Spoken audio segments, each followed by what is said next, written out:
Hola querido docente, si estás viendo este video es porque ya finalizaste la STS de Gestión de Ambientes de Aprendizajes Emergentes y estás listo para empezar la sesión de evaluación. Bienvenido. El objetivo general de nuestra sesión consiste en reflexionar sobre la práctica de la evaluación en situación de aprendizaje en casa.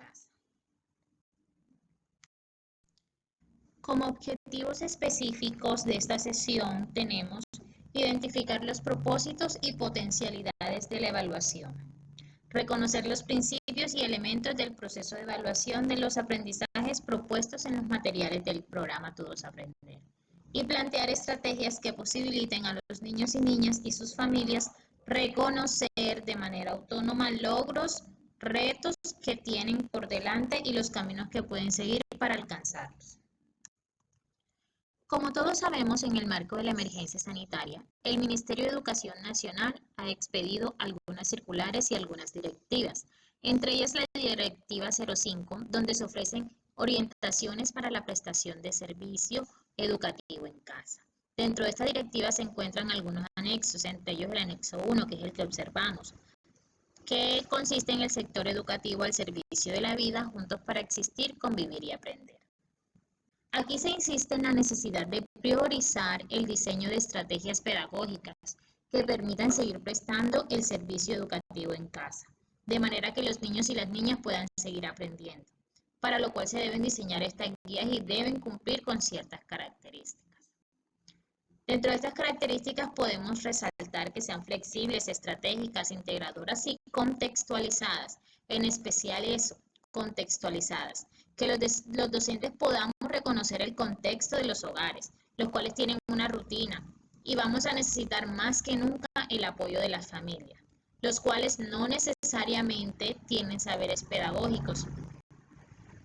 Además, tener en cuenta los recursos con los que se cuenta y se carece. De igual forma, tener presente que actualmente tenemos una preocupación mayor y es la prevalencia por salvaguardar la vida, la salud y el bienestar emocional de todas las personas. Este documento plantea ciertas consideraciones que vale la pena tener en cuenta. La primera tiene que ver con el aprendizaje como potencialidad humana. Es decir, que el ser humano aprende a lo largo de su vida, en diferentes lugares y en diferentes momentos. Este momento que estamos viviendo actualmente es un momento de aprendizaje para todos, tanto docentes, directivos docentes, familias y estudiantes estamos aprendiendo. De allí la segunda consideración y es la necesidad de movilizar y transformar el currículo que fue planeado para que éste responda a las necesidades que nos plantea esta circunstancia y se adecue a los contextos y a los aprendizajes que necesitan promoverse a través del diseño de actividades que sean significativas, estratégicas y sencillas, pero que sobre todo promuevan y fortalezcan habilidades y capacidades. Bueno, ¿dónde se sitúa la evaluación en toda esta propuesta? El mismo documento plantea ciertas consideraciones. Cuando se habla de evaluación, ¿qué es lo que se evalúa? Miremos lo que dice. Consiste en verificar que lo que se está proponiendo es útil. Esto quiere decir que estas estrategias que se diseñen deben ser evaluadas para saber si son pertinentes y si se cumplió el objetivo para el cual fueron diseñadas. Por otra parte, se destaca la finalidad de la evaluación, que debe prevalecer en estos momentos y es que ésta nos ayuda a reconocer debilidades, fortalezas, aciertos y desaciertos. Y ese reconocimiento va a movilizar los aprendizajes, va a posibilitar que los aprendizajes sucedan. Y finalmente el llamado es a replantear la práctica de la evaluación. Nos dice que no es posible pensar en un método tradicional, porque no se trata de pensar la evaluación en términos de calificación o en términos sancionatorios, sino en que la evaluación será nuestra aliada para que los niños aprendan de forma flexible, siendo conscientes del contexto. La evaluación formativa tiene un potencial de informar hacia dónde van los estudiantes con respecto a sus aprendizajes, en dónde se encuentran y cómo llegar a eso donde tienen que llegar, a través de algunos elementos, así lo llama el autor Tiburcio, y señala diferentes elementos. Aquí destacaremos tres: progresiones del aprendizaje, participación de los estudiantes y realimentación. Ahora miremos cómo todo esto puede visualizarse en los materiales PTA. En los materiales de lenguaje, en la guía del docente, vamos a encontrar por un lado un plan de formación y por el otro unas sugerencias didácticas. En este caso, el plan de formación está organizado por desafíos. En los desafíos del 25 al 28 hay un estándar, como lo vemos aquí. En este caso, el estándar es: produzco textos escritos que responden a diversas necesidades comunicativas. Este estándar está asociado a unos subprocesos que los podemos ver como acciones, evidencias o metas a corto plazo, que son las que se muestran aquí. Allí vamos viendo entonces cómo un gran aprendizaje puede ser desarrollado. En este plan de formación también se ofrecen unos desempeños de aprendizaje que están redactados en niveles básico, alto, superior, que como ya sabemos responden a lo establecido en el decreto 1290. Estos desempeños entonces también nos van dando pistas sobre las acciones que se pueden establecer a corto plazo y que permitan al estudiante monitorear sus metas. Ahora, con relación a la sugerencia didáctica, estas expresan exploración, estructuración, transferencia y también refuerzo. En la exploración encontramos cómo se hace una relación con la familia, con el trabajo que se desarrolla en casa, lo cual permite evaluar los saberes previos de los estudiantes. Con respecto a la evaluación en la parte de transferencia, tenemos algunos interrogantes que nos ayudan a monitorear el trabajo de los estudiantes mediante el desarrollo de unas acciones asociadas al estándar propuesto en el plan de formación. Aunque la transferencia se encuentra en la parte final del texto, no quiere decir que el monitoreo de evaluación del proceso se haga solo en este momento, sino que el niño pueda ir expresando a sus padres o al docente los aciertos y desaciertos que presenta para poder hacer seguimiento a los aprendizajes. El proceso evaluativo de los materiales de matemática PRES lo vamos a estudiar a continuación. Vamos a tener como referencia la situación en busca del octavo enanito. Una situación didáctica, como bien sabemos, posee 4 etapas que son las que vemos en los textos. Y estas son: etapa de comprensión, etapa de descontextualización, etapa de la resolución de la situación problema y la etapa de reflexión.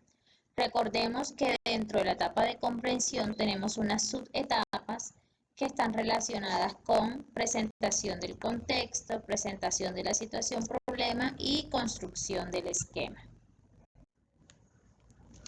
En la etapa de descontextualización, la intención es que el estudiante explore y consolide nuevos conceptos y procedimientos para que resuelva la situación problema. En la etapa de resolución de la situación problema, el estudiante pone a prueba su estrategia con los conocimientos nuevos adquiridos y da a conocer la solución de la situación problema.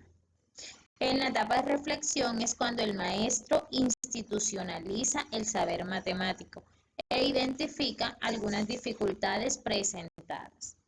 Durante todo el proceso de las etapas hay que reconocer lo que hace el estudiante para ir realizando el proceso de evaluación formativa. Cuando evaluamos es importante reconocer los objetivos de aprendizaje que aquí se logran observar. Luego de esto podemos ver la rejilla de evaluación. Esta se encuentra al final, pero eso no quiere decir que se mire al final. Se debe reconocer desde el inicio del proceso para evidenciar el nivel en el que se va encontrando el estudiante. En esta rejilla encontramos diferentes elementos. Nos damos cuenta que en esta tabla nos hablan de la comprensión y esta hace referencia a lo que el estudiante comprendió e interpretó adecuadamente. Podemos mirar en el ejemplo 7 acciones que el estudiante cumple, como por ejemplo entender que el sombrero se tiene que decorar con una serie de figuras geométricas. Son acciones que al docente le permiten identificar los procesos que logra el estudiante y a través de la realimentación logra identificar el nivel en el que se encuentra el estudiante.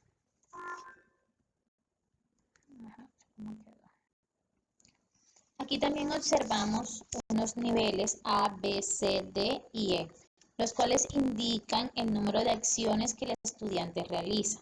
El nivel A quiere decir que de las 7 acciones que el estudiante debe realizar, comprendió 7 de 7. El nivel B quiere decir que comprendió 5 o 6 de las 7 acciones y así sucesivamente de forma descendente. Es una forma de llevar seguimiento a los desempeños de los estudiantes. Aquí también podemos evidenciar algunas recomendaciones que se le brindan a los docentes para mejorar los niveles de los estudiantes hacia un nivel A o B. Ahora nos vamos a la parte de movilizar conceptos y procesos. Lo que quiere decir es que cuando el estudiante ha logrado un aprendizaje matemático, viene y lo pone en juego. Aquí nos muestran 6 acciones. Si el estudiante cumple todas las acciones, está en un nivel A, así como lo explicamos en el proceso anterior. En esta etapa, lo que se quiere decir es si el estudiante usa los conceptos o procesos matemáticos para resolver la situación. Mientras que en la casilla de explicaciones de los elementos, ahí lo que hacen referencia es a si el estudiante logra dar solución a la situación problema y si muestra evidencias al socializar la forma a la que llega la solución de forma verbal o escrita. Entonces hay que entender la diferencia. En una es si él hace uso de esos conceptos y procesos matemáticos y la otra es si el estudiante logra llegar a la solución de la situación. Frente a la adaptación del momento de emergencia sanitaria que estamos viviendo, las acciones deben readaptarse al nivel de los niños y su comprensión tomando como referencia estas rejillas para que se lleve a cabo un proceso de autoevaluación y luego realizar realimentación del proceso para que los estudiantes y padres de familia logren determinar con responsabilidad los desempeños alcanzados. Recordemos que la evaluación tiene diferentes propósitos y en este momento prevalece el propósito de la información que nos provee sobre dónde están los estudiantes, hacia dónde van y cómo llegar a esos aprendizajes esperados.